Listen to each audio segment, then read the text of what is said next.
Hola chicos, continuamos con el bloque. En esta última parte lo que voy a hacer es agregarlo, es algo que se me olvidó. Sí vimos muchos temas y vimos muchos videos y en teoría cubrimos todo. Sin embargo, dentro de la parte que se me pasó cubrir, o al menos mencionarles en aquel momento cuando estábamos viendo derivada, es la derivada de funciones trigonométricas. Ya sabíamos derivar o ya sabemos derivar todas las funciones polinómicas, es decir, todos los polinomios, incluso con raíces, etcétera. Sin embargo, hay otras funciones que también son igual de importantes, que son las funciones trascendentales, que son básicamente las trigonométricas y las exponenciales. Entonces, en este semestre no nos toca ver nada todavía de funciones exponenciales, sin embargo, sí nos tocaba ver un poquito de funciones trigonométricas. Como tal, vamos a verlas ahorita. Va a haber algunas cosas que me voy a saltar, entre comillas, o voy a dar por hecho, pero que al menos voy a dar una explicación lógica o al menos geométrica de por qué sí suceden las cosas. La mayoría de todo lo vamos a demostrar formalmente, sin embargo habrá unas cosas que daremos por sentado, aunque se pueden demostrar con toda la calma también. Eh, este, para este tipo de funciones, ¿de acuerdo? Es decir, en otras palabras, junto con todo lo que ya vimos hasta el momento, ya vamos a poder dar y eso ya se los había dicho Roger, vamos a demostrar que las funciones senos y cosenos y la mayoría, si no es que todas las funciones trigonométricas son continuas, dependiendo de sus respectivos dominios, obviamente. Y además vamos a dar la demostración de por qué la derivada de tales funciones trigonométricas son otras, ¿no? Y también vamos a ocupar estos mismos argumentos para demostrar un poquito de, demostrar las inversas de algunas funciones trigonométricas también. Entonces, el día de hoy, en este video en específicamente, nos enfocaremos a demostrar que las funciones seno y coseno son funciones continuas. Al menos voy a tratar de hacer la de coseno, perdón, una de esas dos, no me acuerdo cuál es la que voy a hacer, y la otra la vamos a dar por sentado, o bien yo se las voy a dejar de tarea para que ustedes, que sería la tarea de examen, para que ustedes la demuestren, guiándose lo que yo voy a hacer. En caso de que no me alcance el tiempo en este video, ustedes ya sabrán cómo hacerlo. Si yo veo que me alcanza el tiempo aquí, pues la demostraremos también, ¿de acuerdo? Entonces, primero primero que nada, hay que entender de dónde vienen las funciones trigonométricas, al menos la gráfica de funciones trigonométricas. Todas ellas vienen de un elemento muy básico en geometría analítica, que es la circunferencia, ahí no lo puse, pero es la circunferencia de radio 1. ¿De acuerdo? Y aparte de la definición, obviamente, de las razones trigonométricas, tanto seno como coseno. ¿De acuerdo? Entonces, vamos a esta parte. Ok, les decía yo, las gráficas de las funciones trigonométricas, las que ustedes seguramente vieron en la secundaria, en la prepa, y que posiblemente les explicó su profe, todas vienen a partir del círculo unitario, es decir, el círculo de radio 1. Entonces yo voy a dar por hecho que este círculo que estoy dibujando, lo voy a poner aquí al ladito. Digo, voy a ocupar más este espacio, pero lo voy a poner acá nada más para mencionarlo y que quede ahí sentado. Esta es una circunferencia de radio 1, ¿de acuerdo? Entonces, la gráfica de las funciones seno y coseno, ambas, provienen de esta parte.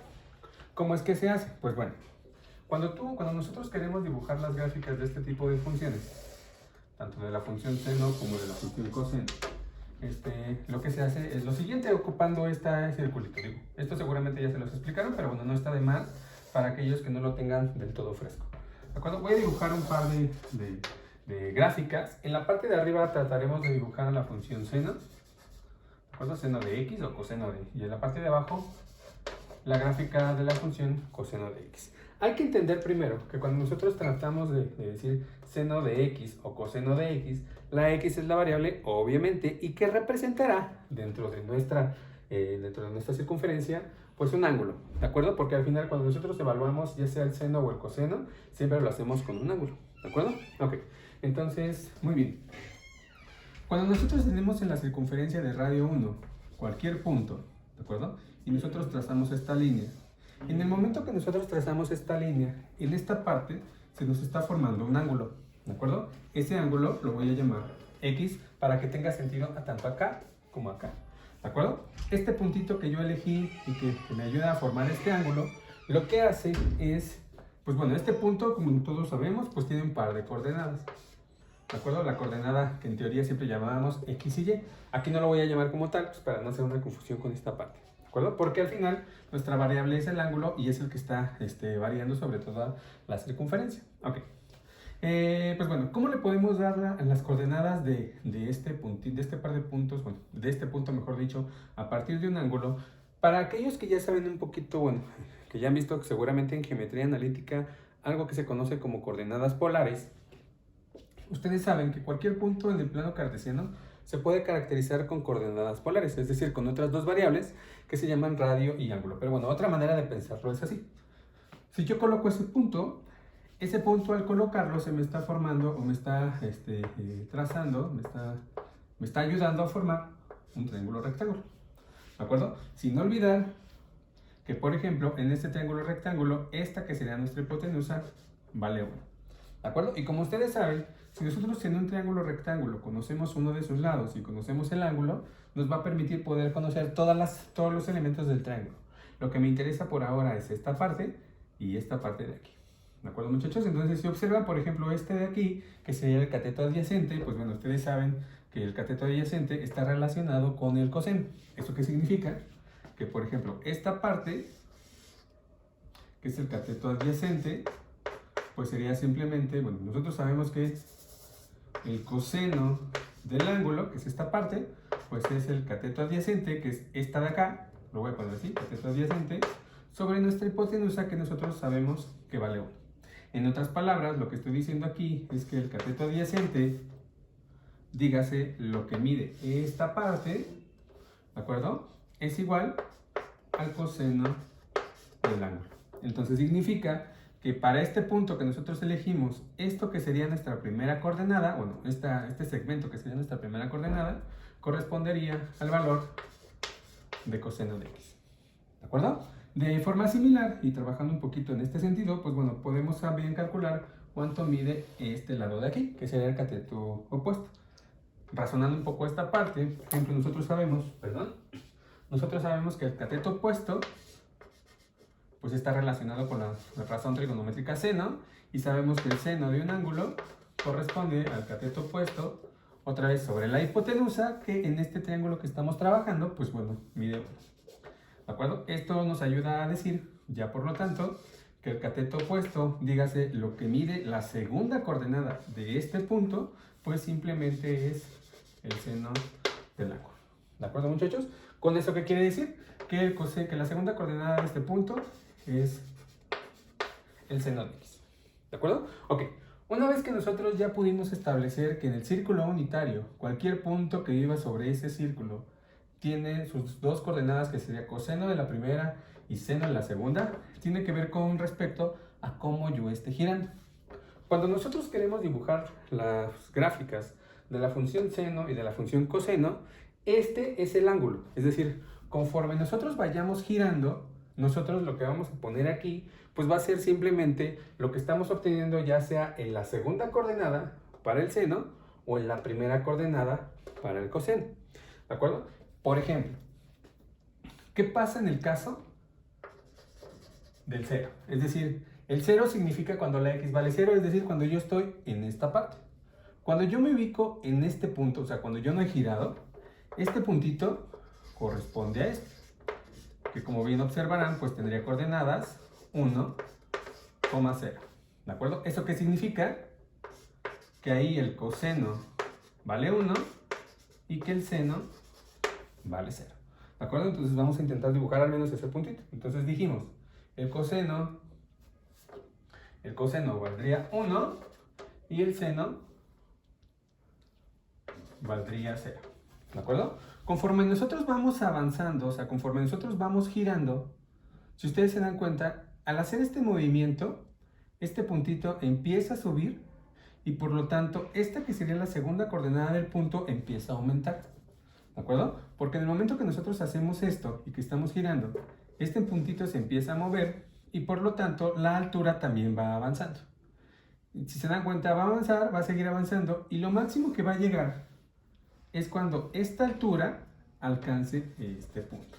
¿De acuerdo? Es decir, nosotros vamos a girar y si se dan cuenta, nosotros llegamos a este punto justo cuando giramos 90 grados o pi medios, dependiendo cómo lo quieran trabajar. Y entonces significa que cuando se alcance la altura de pi medios o 90 grados, es justamente cuando esta altura va a alcanzar este punto. ¿De acuerdo? Es decir, cuando la altura va a alcanzar en 1. Y nosotros dijimos que conforme íbamos girando, que conforme el ángulo iba avanzando, esta altura iba subiendo respectivamente. ¿De acuerdo, muchachos? ¿Y qué pasa ahora, por ejemplo, con el coseno? Nosotros empezamos aquí. Conforme nosotros vamos avanzando hacia arriba, si se dan cuenta, esta parte de aquí se va haciendo más pequeña, porque al final, como se está moviendo hacia acá, como se está moviendo hacia el eje X, perdón, hacia el eje Y, este espacio se está haciendo cada vez más chico. Eso que me dice que esto que nosotros estamos representando como la primera coordenada y que corresponde al coseno, conforme vamos avanzando, esta parte se está haciendo más pequeña. ¿Eso qué significa? Que para la función coseno, a la misma altura de pi medios, ¿de acuerdo? Déjenme borrarla porque creo que lo hice muy cerca. Aquí, voy a borrar esta parte un poquito más para cerca, para que me alcance al menos un periodo. Aquí lo voy a poner mejor, pi medios. Habíamos quedado que en pi medios la función seno alcanza al 1, mientras que en esta parte, a la misma altura para la función coseno, cuando nosotros estamos en pi medios, pues esta parte va bajando. Dijimos, iba disminuyendo, ¿de acuerdo? Pero al final nosotros no nos vamos a detener justamente en esta parte. Digo, solamente hemos girado hasta ahí 90 grados, pero nosotros vamos a seguir girando. Cuando nosotros volvemos a girar o seguimos girando, esta altura que es lo más alta, cuando el punto se va acercando hacia acá, pues esta altura se va haciendo más pequeña. ¿Eso qué significa? Que esto que es la segunda coordenada que corresponde al seno, pues va a empezar a disminuir hasta llegar a este punto, que es el más abajo, bueno, que es el más bajo. ¿Eso qué significa? Que cuando nosotros giramos pi o 180 grados, después de llegar al 1, empieza a bajar hasta llegar al 0, que es decir, a los 180 grados. Entonces, significa que en esta parte va a empezar a bajar hasta llegar aquí. De forma similar, si ustedes observan, cuando nosotros, en esta parte que es el coseno, cuando pasamos esta parte, cuando pasamos los 90 grados, esta parte que nosotros habíamos puesto que era el coseno, se va a reflejar de este lado. ¿De acuerdo? Como empieza y como está del lado izquierdo, pues significa que este coseno es negativo. ¿Eso qué me va a decir? Que esta parte, conforme nosotros vamos avanzando, pues este punto se va acercando acá, se va haciendo negativo, porque al final está sobre las coordenadas negativas, hasta llegar a este punto que es el menos 1. Entonces esta parte va a bajar, va a seguir bajando hasta el grado de pi, y va a llegar a la altura de menos 1. ¿De acuerdo, muchachos? Y bueno, siguiendo esta misma lógica, pues bueno, ya creo que nos podremos dar una idea para poder concluir, por ejemplo, que aquí estaba el pi, que cuando giren otros 90 grados o cuando giremos otros 90 grados, la función coseno bajará hasta menos 1, ¿no? Porque al final, como todo esto varía, bueno, como toda esta parte es la circunferencia de radio 1, pues la máxima altura que va a alcanzar es 1 y lo más pequeño va a alcanzar es menos 1. ¿De acuerdo? Entonces va a subir, va a bajar, hasta llegar de vuelta a 2pi, que es cuando nosotros demos un giro completo y va a empezar a repetirse. ¿De acuerdo? De ahí es como ustedes han visto que siempre se está repitiendo. ¿De acuerdo? Y de ahí se sigue. ¿De acuerdo, muchachos? Acá sucede algo similar. Después de otros 90 grados, en 3 pi medios, pues esto volverá a subir a 0. Y al llegar a 2pi, que es girar una vuelta completa, pues esta parte es como si fuera primero hacia acá. Empieza aquí, en el coseno. Va bajando, luego se va para acá, luego se regresa, ¿no? Se regresa y después regresa otra vez a 1. ¿De acuerdo? Es decir, debería de volver a hacer esto. Siempre a la altura de 1. ¿De acuerdo? Aunque no lo parezca. ¿Sale, muchachos? Y pues bueno, así es como se grafican o cómo es que nosotros a partir de la circunferencia unitaria podemos obtener la función o la gráfica de la función seno y la gráfica de la función coseno. ¿De acuerdo? Bueno, ahí nada más dibujé una parte, nada más dibujé una vuelta, pero obviamente las vueltas tanto se pueden hacer de este lado como se pueden hacer de este lado. O sea, se pueden dibujar del lado izquierdo de forma simétrica, porque al final ustedes recordarán que los ángulos negativos, nosotros cuando estamos girando de este lado, pues cuando estamos girando en sentido contrario de las manecillas del reloj, se consideran ángulos positivos. Por eso es que lo puse de este lado. Pero también, si nosotros giramos en el otro sentido, así como va marcando el reloj, esto en matemáticas son ángulos negativos. Por eso es que en esta parte también existe su propia gráfica y se comporta de esta forma. ¿De acuerdo, muchachos? Un vistazo muy parecido a lo que hicimos ahorita nos va a decir esta parte. ¿De acuerdo? Y listo. Ya con esto podemos tener la idea de cómo sería la gráfica de cada una de estas funciones. ¿De acuerdo? Y yo les decía, bueno, está bien, está bonito cómo se construyen estas gráficas a partir del círculo unitario. Y lo que nosotros, o bueno, lo que yo les mencionaba al inicio del video, que es lo que quería probar el día de hoy, es con respecto a la continuidad de estas funciones. Nosotros, voy a hacer una pequeña, ¿cómo decirlo? Una idea geométrica de por qué la función seno y coseno son continuas en el cero. Nada más en el cero, y a partir de cero nosotros podemos demostrar que las funciones son continuas en todos los puntos, no solamente en el punto cero o en el ángulo cero.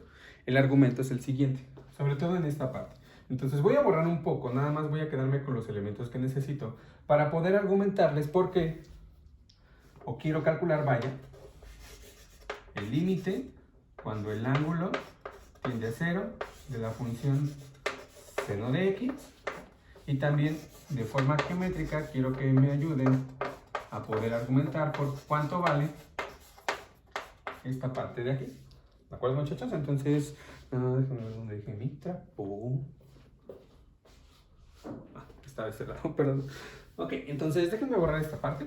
Ya no la voy a necesitar todavía. Bueno, ya. ¿De acuerdo? Esto de aquí sí. Este de aquí sí. Esto ya no lo voy a necesitar. Ok. Vale. Ok. El argumento geométrico de cuánto valen estos límites es el siguiente. Ok, miren. Nosotros queremos calcular. Déjenme asentar un poco más. Queremos calcular el límite cuando el ángulo tiende a cero. Es decir, ¿qué pasa cuando este ángulo se está haciendo cada vez más pequeño? ¿Cuánto vale esto y cuánto vale esto? Tomando en cuenta que cada puntito que yo elija sobre la circunferencia unitaria, su primera coordenada es el coseno y la segunda coordenada es el seno. Cuando yo tomo cualquier punto y lo empiezo a bajar, o sea, digamos, cuando yo empiezo a hacer que mi ángulo cada vez sea más corto, pues este punto se va acercando hacia aquí abajo. ¿De acuerdo? Ya sea que lo haga de esta forma o que lo haga de esta forma. ¿De acuerdo? Entonces, si nosotros nos vamos acercando, ya que sea que el ángulo, que es el que nosotros queremos saber, se está acercando a cero, pues significa que este punto se está acercando a este de aquí. ¿De acuerdo? Se está acercando a este. ¿De acuerdo? Entonces, como este punto que tiene coordenadas coseno de x, seno de x, se está aproximando a este valor conforme nosotros vamos bajando, es decir, cuando el ángulo se está haciendo a cero, pues significa que este valor se está aproximando a este y que también, de manera análoga, este se está aproximando a este de aquí. ¿De acuerdo? ¿Eso qué significa en otras palabras? Que el límite, o sea, cuando la x o cuando la x se está haciendo a cero, del coseno de x es 1, y que el límite cuando la x tiende a 0 del seno de x, pues es 0. ¿De acuerdo? El coseno se acerca a este número y el seno se acerca a este número. Y por lo tanto, estos límites son los que nosotros ya sabemos. Entonces, de forma geométrica,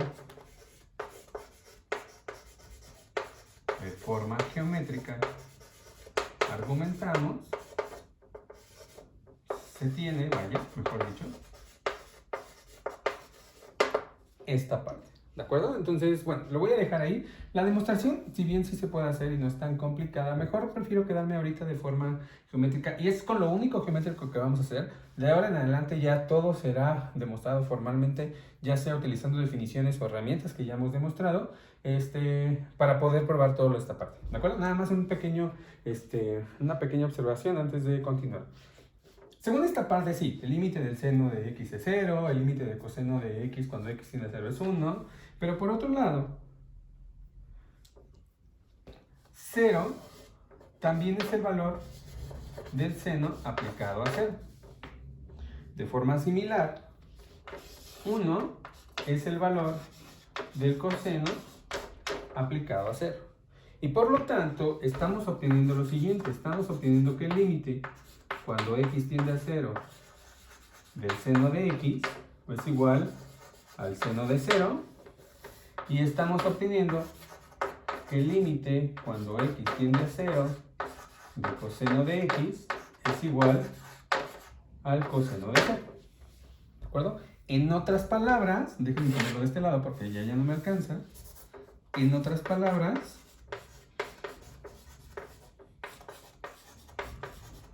lo que estamos diciendo es que la función f de x igual a seno de x y la función g de x igual a coseno de x son continuas en x igual a 0. Es lo que estamos demostrando. ¿De acuerdo? Al menos, no demostrando, estamos argumentando de forma geométrica que esto pasa. ¿De acuerdo? Lo que nosotros hemos visto únicamente hasta este punto es que tanto una como la otra son funciones continuas en solamente un punto. Lo que vamos a ver ahorita, a demostrar, déjenme borrar esta parte, déjenme voy borrando para que se vaya secando mientras les platico.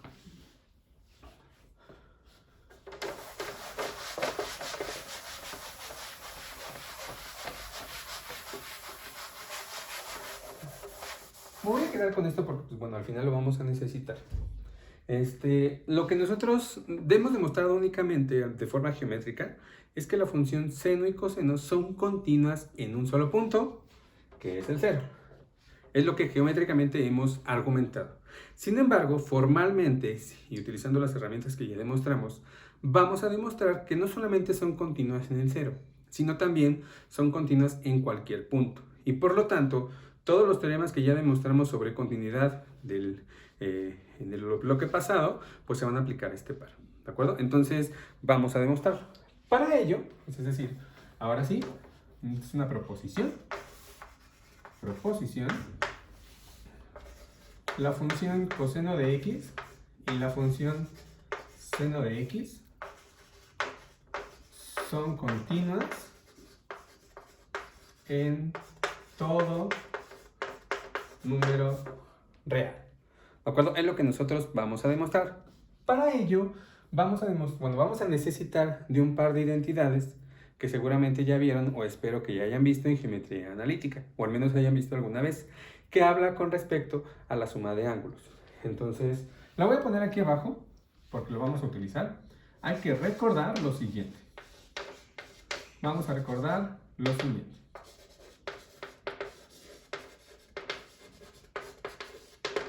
Vamos a recordar, por ejemplo, no sé con cuál quieren que lo hagamos, yo creo que lo podemos hacer con la función seno.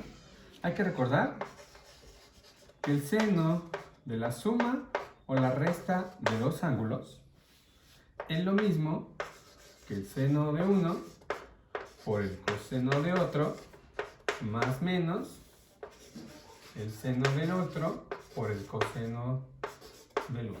¿De acuerdo? Voy a poner el otro en caso de que ustedes también lo necesiten.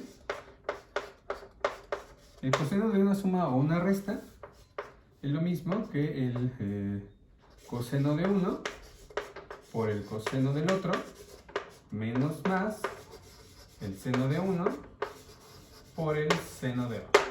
¿De acuerdo? Nosotros vamos a ocupar solamente una en caso, por ejemplo, si quiero demostrar que la función seno es continua en todos los puntos, no solamente en el 0, pues voy a ocupar esta y respectivamente para la del coseno. ¿De acuerdo? Y lo vamos a hacer en aquel espacio. Si me queda el tiempo para hacerlo, no sé si me voy a alcanzar el tiempo en este video para demostrar las dos, pero bueno, con una es suficiente y ustedes se podrán guiar para demostrar el otro. ¿De acuerdo? Entonces, observen cómo lo vamos a demostrar. Aquí va la prueba. Ok, nosotros queremos demostrar o queremos calcular la derivada de, queremos demostrar que la función es continua. ¿De acuerdo? Entonces, lo que hay que demostrar, vamos a elegir primero cualquier punto x0 que viva en los reales. ¿De acuerdo? Y nosotros queremos demostrar que la función es continua. Entonces, lo que queremos demostrar, lo que queremos probar, es que el límite cuando x tiende a x0 de la función seno de x es igual a seno de x0. Lo voy a hacer con el seno. La del coseno es muy parecida. ¿De acuerdo? Esto es equivalente o es lo mismo a mostrar que el límite, y ya lo habíamos visto antes, que el límite cuando h tiende a 0 de seno de x más h es igual al... ¿Cuál es? Perdón, aquí, límite con x tiende a 0. Permítame tantito. Sí, eso 25 minutos.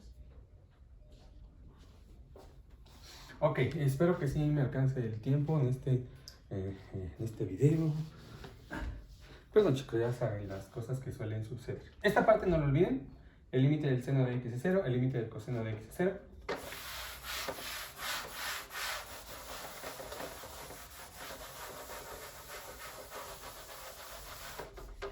Ok, que el límite de x, cuando h tiende a 0, de esta parte, perdón, del seno de x0 más h es igual al seno de x0. ¿De acuerdo? Este y este son equivalentes. Ya lo vimos en anteriores bloques. Entonces vamos a demostrar esta parte. Ok, entonces antes de empezar,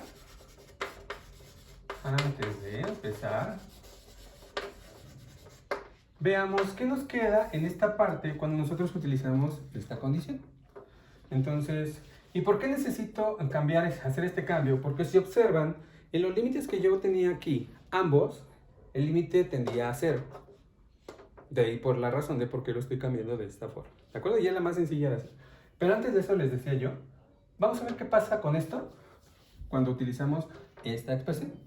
Entonces, antes de empezar, nosotros tenemos que seno de x0 más h, según la identidad que tenemos acá, corresponde a tener seno de x0 por el seno de h más, no es cierto, por el coseno de h más seno de h por el coseno de x0.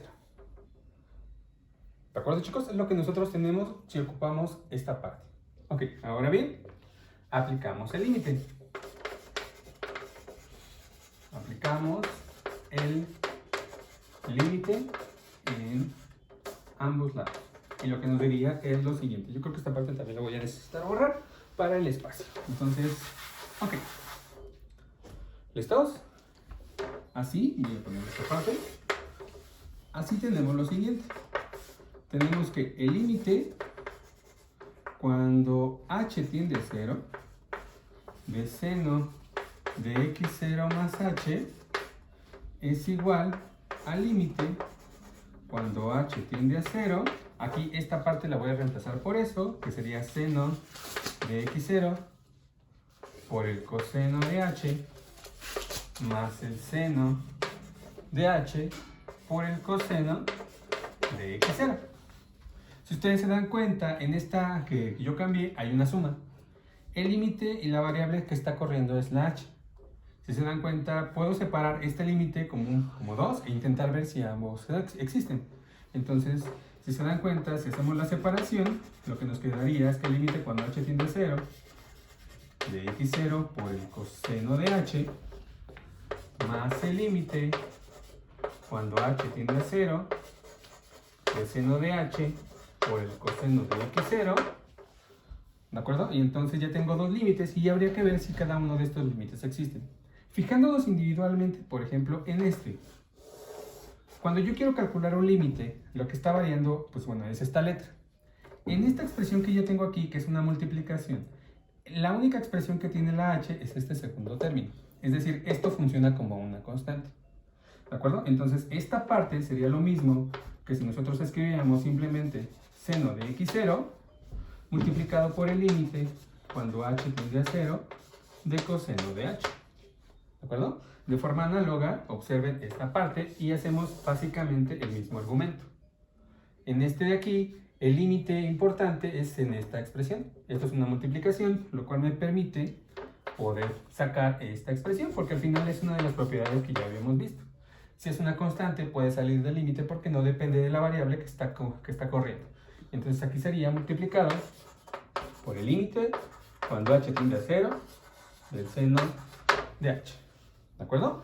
Y pues bueno, aquí vamos a ocupar lo que teníamos previamente. Nosotros habíamos dicho que el límite del coseno de h cuando h tiende a 0 es 1 y que el límite cuando h tiende a 0 del seno de h es 0. Es justamente lo anterior que acabamos de ver. ¿Eso qué me permite decir? Pues bueno, que en el momento que este vale 0 y que este vale 1, al hacer la suma y las operaciones correspondientes, pues lo que nos queda simplemente es el seno de x0. ¿De acuerdo? Y entonces con esta parte estamos demostrando que el límite cuando h tiende a 0 del seno de x0 más h es igual al seno de x0, es decir, que la función seno es continua. ¿De acuerdo? Por lo tanto, vamos a ponerlo aquí, es decir, seno de x es una función continua en todos los reales. Ya para la función coseno es algo muy parecido. Yo creo que se los voy a dejar de tarea o bien que Roger se los haga en clase. Y aquí vamos a parar el primer video y ahorita vemos. O sea, seguimos.